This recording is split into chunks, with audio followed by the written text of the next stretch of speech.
Good morning friend. আমি এখন কড়াই বসিয়ে দিয়েছি, কড়াইও গরম হয়ে গেছে। এখন কড়াইতে আমি পরিমাণ মতন তেল দিয়ে দিচ্ছি। তেলটা গরম হতে থাকুক। চলো, তেল গরম হয়ে গেছে। এখন আমি ছেড়ে দিচ্ছি জামাই পটল। এখন পটলগুলো কত বড় বড়।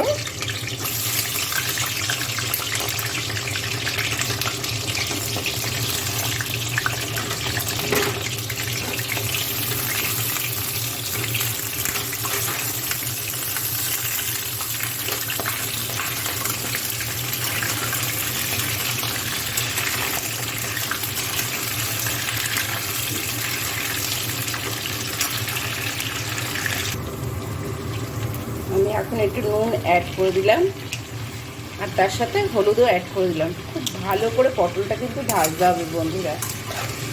পটল কিন্তু ভালো করে না ভাজলে স্বাদও ওঠে না।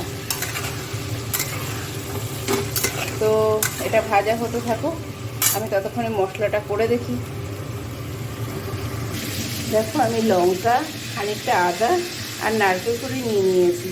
এখন এটা আমি ভালো করে পেস্ট করব। দেখো, পেস্ট হয়ে গেছে। আমি এর সাথে ধনের গুঁড়ো, জিরের গুঁড়ো, একটু টমেটো সস, চিনি আর লঙ্কার গুঁড়ো নিয়ে পেস্টের মধ্যে ঢেলে সব মিক্স করব।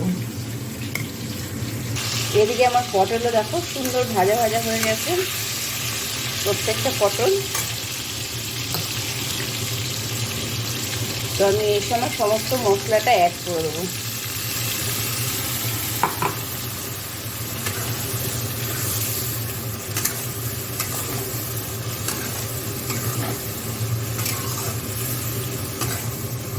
এবার খানিকক্ষণের জন্য ঢেকে দেবো আমি।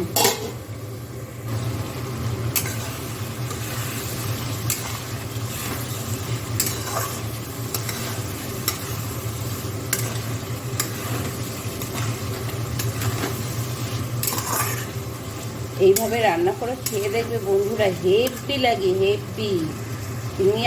তোমরা আমাকে কমেন্টস করে অবশ্যই জানাবে কীরকম লাগে খেতে। দয়া করে আমার ভিডিওগুলো একটুখানি দেখো, প্রত্যেকটা ভিডিও দেখো ভালো করে।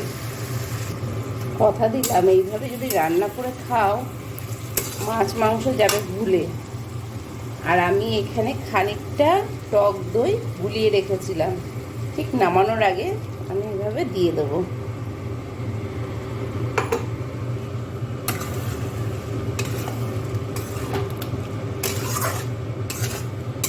দেখো, কালারটা দেখলেই এইবার আমি গরম মশলা অ্যাড করে দেবো।